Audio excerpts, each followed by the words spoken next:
सबको जय यीशु की नवजीवन का संदेश इस शीर्षक के अंतर्गत ईश्वर का जीवंत वचनों को सुनने के लिए उनकी व्याख्या समझते हुए प्रभु के वचन के अनुसार जीवन बिताने के लिए मैं आप सभी लोगों का हार्दिक स्वागत करता हूं। आज जुलाई की 15 तारीख है, शनिवार है। आज के दिन में कलीसिया संत बोनावेंचर का स्मृति मनाती है, धर्माध्यक्ष और धर्माचार्य संत बोनावेंचर, जिसकी मध्यस्थता से हम आज के दिन में प्रार्थना करेंगे। आज के दिन में भाइयों बहनों, आज के सुसमाचार का मुख्य विषय यह है कि मैं किसको अपनाता हूँ और किसको परित्याग करता हूँ। प्रभु का वचन हमें बताता है उसको परित्याग करो जो हमें आत्मा और शरीर सहित नरक में बेच सकता है, नरक में डाल सकता है और अनंत जीवन से वंचित कर सकता है। उन सभी बातों को या शक्ति को या व्यक्ति को या आदत को त्यागने की बात बताई गई है। बपतिस्मा संस्कार ग्रहण करते वक्त बच्चे की ओर से बच्चे के माता पिता, धर्म माता पिता, जब पुरोहित जब सवाल करता है कि आप शैतान का परित्याग करते हैं? जी हाँ। शैतान के सभी धूमधाम का परित्याग करते हैं? हाँ जी हाँ। शैतान के सभी धूमधाम और उसके प्रपंचों का परित्याग करते हैं? जी हाँ। भले ही उसका अर्थ भले ही ना ही जानते हो, ना ही समझते हो, जी हाँ बोलते हैं। उसके बाद ना वो परित्याग कर पाते हैं, ना बच्चों को परित्याग करने सिखाते हैं। जो बुराई है, बुरी आदत है, बुरी संगति है, जो कुछ भी शरीर से संबंधित है या वासना से संचालित है, शरीर से संचालित ऐसे बातों को ना ही त्यागने की बात होती है, ना ही उसको छोड़ने की बात होती है, बल्कि शरीर से संबंधित बातों को अपनाना, आजमाना ही बात रह जाती है। आज के सुसमाचार में ये बात प्रभु हमें बताता है, जो शरीर को मार डालता है उससे मत डरो। शरीर को एक दिन मरना तय है, चाहे कितना भी हमारा शरीर स्वस्थ क्यों ना हो, तंदुरुस्त क्यों ना हो, शक्तिशाली क्यों ना हो, हट्टा कट्टा क्यों ना हो, उस शरीर को एक दिन मरना है। क्योंकि ये शरीर इस धरती के मिट्टी से बना हुआ शरीर मिट्टी में एक दिन मिल जाएगा। लेकिन हम आत्मा हैं और आत्मा अजर और अमर है। इस आत्मा को बचाए रखना, बनाए रखना हमारे दायित्व और जिम्मेदारी है। और ईश्वर ने आत्मा को अजर अमर बनाते हुए अनंत जीवन जीने के उद्देश्य से बनाया है। इसलिए आत्मा हमारा कब मर सकता है? अगर हम शरीर से संचालित होकर पापमय जीवन बिताएंगे, वासना का जीवन बिताएंगे, हर प्रकार की बुराई अपनाते रहेंगे, प्रभु को परित्याग करेंगे, प्रभु को छोड़ेंगे, प्रभु का मूल्य सिद्धांत त्यागेंगे और पाप का जीवन बिताएंगे, तो निश्चित रूप से हम आत्मा और शरीर सहित नरक में डाले जाएंगे, जो कि प्रभु नहीं चाहता। इसलिए प्रभु आज के सुसमाचार के द्वारा अपनी योजना प्रकट करता है कि प्रभु की योजना यह है कि हम सबके सब बच जाएं। और सबके सब अगर बचना है तो हम सबों को आत्मा से संचालित होकर जीवन बिताना होगा। शरीर के सारे प्रलोभनों का दमन करना होगा, उसको परित्याग करना होगा, अन्यथा हमारा शरीर हमें नरक की ओर ले जाएगा। इसलिए आत्मा से संचालित होकर जीवन बिताने के लिए प्रभु का वचन आज के दिन में हम सबों को बुलाता है। प्रभु का वचन हम सभी बड़े भलीभांति हम सभी समझें, क्योंकि प्रभु हमें बताता है, उनसे नहीं डरो जो शरीर को मार डालते हैं किंतु आत्मा को नहीं मार सकते,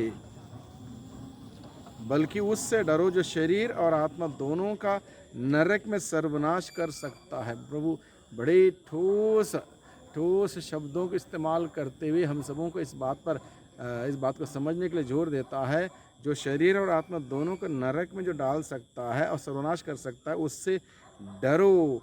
और इस प्रकार से प्रभु हम सबों को सजग और सतर्क करता है कि हम सावधान रहें, सतर्क रहें, हमारे दिन प्रतिदिन के कार्यकलापों पर नज़र रखें कि मैं किन चीज़ों का परित्याग करता हूं और किन चीज़ों को अपनाता हूं। क्या मैं आत्मिक चीज़ों का परित्याग करता हूं, जैसे बाइबल का वचन पढ़ना, जैसे प्रार्थना करना, जैसे संस्कारों में भाग लेना, जैसे प्रभु के सानिध्य में जाना, बैठना, ये सब छोड़ देता हूं, परित्याग करता हूं? अगर ऐसा है तो निश्चित रूप से मैं नरक की ओर जा रहा हूँ। आज के दिन में भाइयों बहनों इस बात पर हम लोग विचार करें, सावधान रहें, सतर्क रहें, रुकें और देखें कि मैं किस ओर, किस दिशा में आगे बढ़ रहा हूँ। अगर मैं गलत रास्ते पर हूँ, दुनिया के रास्ते पर हूँ, पापमय रास्ते पर हूँ, बुराई के रास्ते पर हूँ, बुरी संगति, बुरी आदतों के रास्ते पर हूँ, तो आज प्रभु हमें बुलाता है, हम सबों से प्यार करने वाला प्रभु हमें बुलाता है, बेटे लौट के आ, जीवन की ओर लौट के आ। हम लोग पढ़ते हैं स्रोत 50 पद संख्या 22 में, स्रोत 50 पद संख्या 22 में हम पढ़ते हैं, तुम जो ईश्वर को भूल जाते हो सावधान रहो। तुम जो ईश्वर को भूल जाते हो सावधान रहो, कहीं ऐसा ना हो कि मैं तुम्हारा विनाश करूं और तुम्हारा उद्धार करने वाला कोई भी ना हो। प्रभु में सावधान करता, सतर्क करता। जो ईश्वर को भूल जाते हैं, ईश्वर से दूर चले जाते हैं, कलीसिया से दूर चले जाते हैं, प्रार्थना से, प्रभु के वचनों से दूर चले जाते हैं, प्रभु कहता है सावधान रहो। तुम जो ईश्वर को भूल जाते हो सावधान रहो, सतर्क रहो, कहीं ऐसा ना हो कि मैं तुम्हारा विनाश करूं और तुम्हारा उद्धार करने वाला, तुम्हारा बचाने वाला कोई भी ना हो। इसलिए प्रभु इतना ठोस और कठोर शब्दों को इसलिए इस्तेमाल करता है क्योंकि वो हम सबों से प्यार करने वाला ईश्वर नहीं चाहता है कि हम सभी अपने जीवन को बर्बाद कर दें, नहीं चाहता। प्रभु चाहता है उसकी कृपा से हम सभी अपने जीवन को बचाएं और इस दुनिया के जीवन के बाद अनंत जीवन के सुख में हम सभी प्रवेश करें। प्रभु की यही योजना है, यही इच्छा है। इसलिए प्रभु आज के सुसमाचार के द्वारा हम सबों को बुलाता है, हम सबों को निमंत्रण देता है। इसलिए भाइयों बहनों, 4 दिन के सुख, मोह माया या आडंबर दिखावा इसके पीछे ना जाएं, बल्कि हम अनंत जीवन की ओर अपनी दृष्टि लगा के जीवन बिताएं। जब हमारे लक्ष्य बड़ा होगा, अनंत जीवन की ओर होगा, ये सारी छोटी छोटी बातें, जो आदतें जिसका हम लोग जिसमें हम फंसे पड़े हैं, जिसका शिकार हो चुके हैं, उन सभी बातों को, आदतों को छोड़ना, परित्याग करना हमारे लिए आसान होगा और तभी जाके हम अनंत जीवन की ओर हम प्रस्थान करेंगे। संत पौलुस बताता है, संत पौलुस ने जब तक उसको समझदारी नहीं थी, जब तक उसको मालूम नहीं था, तब तक उसने क्या किया, पूरे दुनिया के रीति रिवाज के अनुसार उसने जीवन बिताया। जब उसको मालूम चला, उसने क्या किया, उसने सब कुछ छोड़ दिया, सब कुछ त्याग दिया और वो क्या कहता है, मैंने यीशु मसीह को जानना सर्वश्रेष्ठ लाभ समझा और इस ज्ञान जानकारी की तुलना में बाकी सब चीज़ों को बाहर कर दिया, कूड़ा समझते हुए मैंने बाहर कर दिया। इस प्रकार से हमें बार बार संतों के जीवन के द्वारा, प्रभु के वचनों के द्वारा हमें बुलावा दिया जाता है, निमंत्रण दिया जाता है।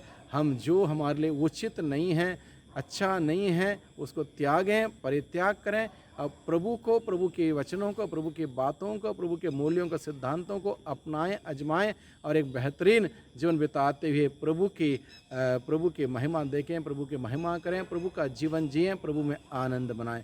वही प्रभु हमारी मदद करें, हमारी सहायता करें। आमीन।